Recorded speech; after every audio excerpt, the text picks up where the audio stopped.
दोस्तों, Oval test के चौथे दिन जब इंग्लैंड का स्कोर 319 रनों के नुकसान पर 6 विकेट था और उसे जीत के लिए सिर्फ 35 रन चाहिए थे, तभी बारिश ने खेल को रोक दिया और अंततः मैच ड्रॉ घोषित हो गया। लेकिन यह ड्रॉ भारत के लिए किसी जीत से कम नहीं था। मोहम्मद सिराज और प्रसिद्ध कृष्णा ने अपनी आग उगलती गेंदबाजी से इंग्लैंड को इस कदर दबाव में ला दिया कि ड्रेसिंग रूम में इंग्लैंड के कप्तान बेन स्टोक्स हैरानी से सिर पकड़कर रह गए। भारतीय कोच गौतम गंभीर और कप्तान शुभमन गिल की आंखें खुशी से चमक उठीं।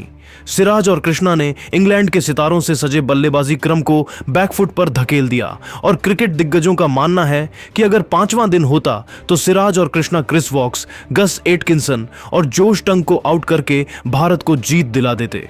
आखिर कैसे सिराज और कृष्णा ने इस रोमांचक मुकाबले में भारत को जीत की राह पर ले गए?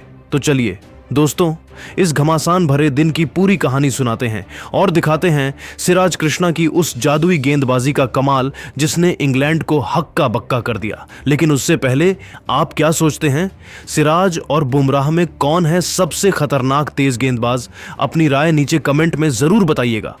चौथे दिन का खेल शुरू हुआ तो इंग्लैंड 1 विकेट के नुकसान पर 50 रन बना चुका था। भारत ने अपनी दूसरी पारी में 386 रन बनाए थे, जिसमें यशस्वी जायसवाल की शानदार 118 रनों की पारी, आकाशदीप के 66 रन, रविंद्र जडेजा के 63 रन और वॉशिंगटन सुंदर के 65 रनों ने इंग्लैंड को 374 रनों का विशाल लक्ष्य दिया था। इंग्लैंड की बल्लेबाजी जो रूट और हैरी ब्रूक ने संभाली, दोनों ने 150 रनों की जबरदस्त साझेदारी करके भारत पर दबाव बनाया। ब्रूक ने 51 गेंदों में शतक 111 रन ठोका और रूट ने 101 गेंदों में 29वां टेस्ट शतक पूरा किया। इंग्लैंड का स्कोर 320 के पार पहुंच गया था और जीत बस 50 रन दूर थी। लेकिन दोस्तों, यहीं से खेल ने ऐसी करवट ली कि इंग्लैंड की नींद उड़ गई। शुभमन गिल ने अपनी रणनीति बदली और अपने तुरुप के इक्के मोहम्मद सिराज और प्रसिद्ध कृष्णा को गेंद सौंपी। आकाशदीप ने पहले ब्रूक को सिराज के हाथों कैच कराकर 301 के स्कोर पर चौथा विकेट चटकाया। फिर प्रसिद्ध कृष्णा ने जो रूट को एक शानदार आउटस्विंगर पर बोल्ड करके इंग्लैंड को 320 के स्कोर पर 5वां झटका दिया। इसके बाद कृष्णा ने जैकब बेथल को बोल्ड कर इंग्लैंड को 329 रनों के नुकसान पर 6 विकेट की स्थिति में ला दिया। इसके बाद सिराज ने गेंद संभाली और जेमी स्मिथ ऑफ जैमी ओवर्टन को खूब परेशान किया। सिराज ने 1 ओवर में स्मिथ को तेज यॉर्कर फेंकी जो 142 किलोमीटर प्रति घंटे की रफ्तार से आई। स्मिथ ने किसी तरह गेंद को रोका, लेकिन उनकी आंखों में डर साफ दिख रहा था। अगली गेंद एक शॉर्ट पिच थी जिसे जैमी ओवर्टन ने हवा में खेला। गेंद स्लिप में रविंद्र जडेजा के पास गई, लेकिन उनके हाथों से छिटक गई। सिराज की एक और गेंद पर स्मिथ ने मिड ऑफ की ओर शॉट खेला, लेकिन वॉशिंगटन सुंदर की शानदार फील्डिंग ने सिंगल नहीं लेने दिया। सिराज और कृष्णा की इस आक्रामक गेंदबाजी ने इंग्लैंड को पूरी तरह दबाव में ला दिया।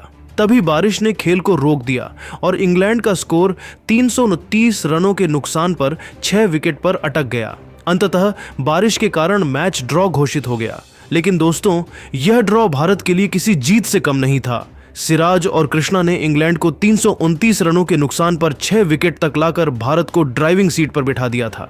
अगर 5वां दिन होता तो क्रिस वॉक्स, गस एटकिंसन और जोश टंग जैसे बल्लेबाजों को सिराज और कृष्णा आसानी से आउट कर देते। सिराज की यॉर्कर और कृष्णा की स्विंग गेंदबाजी के आगे इंग्लैंड का निचला क्रम टिक नहीं पाता। सिराज की तेज गति और कृष्णा की सटीक लाइन लेंथ को देखते हुए क्रिकेट पंडितों का मानना है कि भारत 35 रन बनाने से पहले इंग्लैंड को समेट देता। बेन स्टोक्स, जो चोट के कारण बल्लेबाजी नहीं कर रहे थे, ड्रेसिंग रूम में सिर पकड़कर बैठे थे। उनकी टीम के लिए जीत की राह लगभग बंद हो चुकी थी। भारतीय ड्रेसिंग रूम में जश्न का माहौल था। गौतम गंभीर ने तालियां बजाकर सिराज और कृष्णा को सलाम किया। उनकी रणनीति की जीत साफ नजर आ रही थी। शुभमन गिल ने सिराज और कृष्णा को गले लगाकर कहा, तुम दोनों ने इंग्लैंड को चारों खाने चित कर दिया। यशस्वी जायसवाल, रविंद्र जडेजा और वॉशिंगटन सुंदर ने भी दोनों गेंदबाजों की तारीफ में कसीदे पढ़े। सिराज और कृष्णा की इस शानदार गेंदबाजी ने 140 करोड़ भारतीयों का सीना गर्व से चौड़ा कर दिया। यह ड्रॉ भारत के लिए एक नैतिक जीत थी और अगर 5वां दिन होता तो सिराज और कृष्णा इंग्लैंड को धूल चटा देते। यह प्रदर्शन सीरीज को 2-2 से बराबर करने की भारत की उम्मीदों को जिंदा रखता है। दोस्तों, सिराज और कृष्णा की इस तूफानी गेंदबाजी को आप 10 में से कितने नंबर देंगे? क्या आपको लगता है कि सिराज ने बुमराह को पीछे छोड़ दिया? और क्या भारत अगले टेस्ट में इंग्लैंड को हराकर सीरीज बराबर कर देगा? अपनी राय कमेंट में ज़रूर बताएं। और हाँ, इस शानदार हाईलाइट को लाइक करना ना भूलें। हमारा टारगेट है 1000 लाइक्स। ऐसी ही रोमांचक क्रिकेट अपडेट्स के लिए चैनल को सब्सक्राइब करें। जय हिंद, जय भारत।